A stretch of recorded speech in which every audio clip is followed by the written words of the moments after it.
దరఖాస్తు స్వీకరించాము.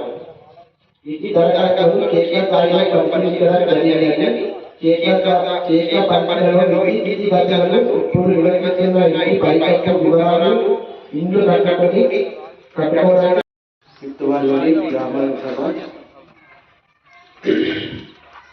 ప్రజాపాలన సభకు విచ్చేసిన ఈ వార్డులో నివసిస్తున్న ప్రజలందరికీ నా నమస్కారాలు. ప్రజలకు ఇచ్చిన హామీలు నెరవేర్చే ప్రక్రియలో భాగంగా మన ప్రభుత్వం ఈ నెల 26 నుండి 4 పథకాలు చేయబోతుంది. ఈ పథకాల వివరాలు పట్టణంలో ప్రజలకు తెలియజేసి వారి అభిప్రాయాలను స్వీకరించి వార్డు సభ ఏర్పాటు చేయడం జరిగింది.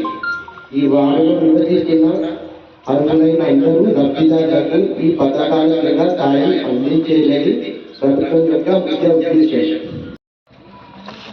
తెలంగాణ ప్రభుత్వం ప్రతిష్టాత్మకంగా చేపట్టిన ఈ యొక్క ప్రజాపాలన వార్డు సభలో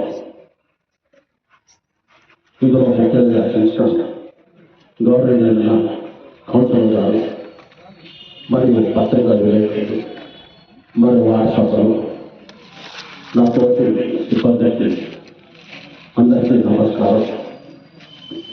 దీని యొక్క వార్డు సభల యొక్క ముఖ్య ఉద్దేశం ఏంటంటే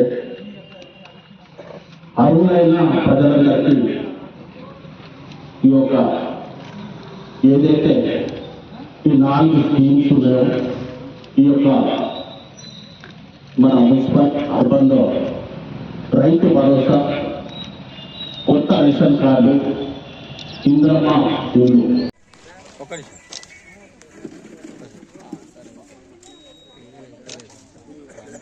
నిమిషం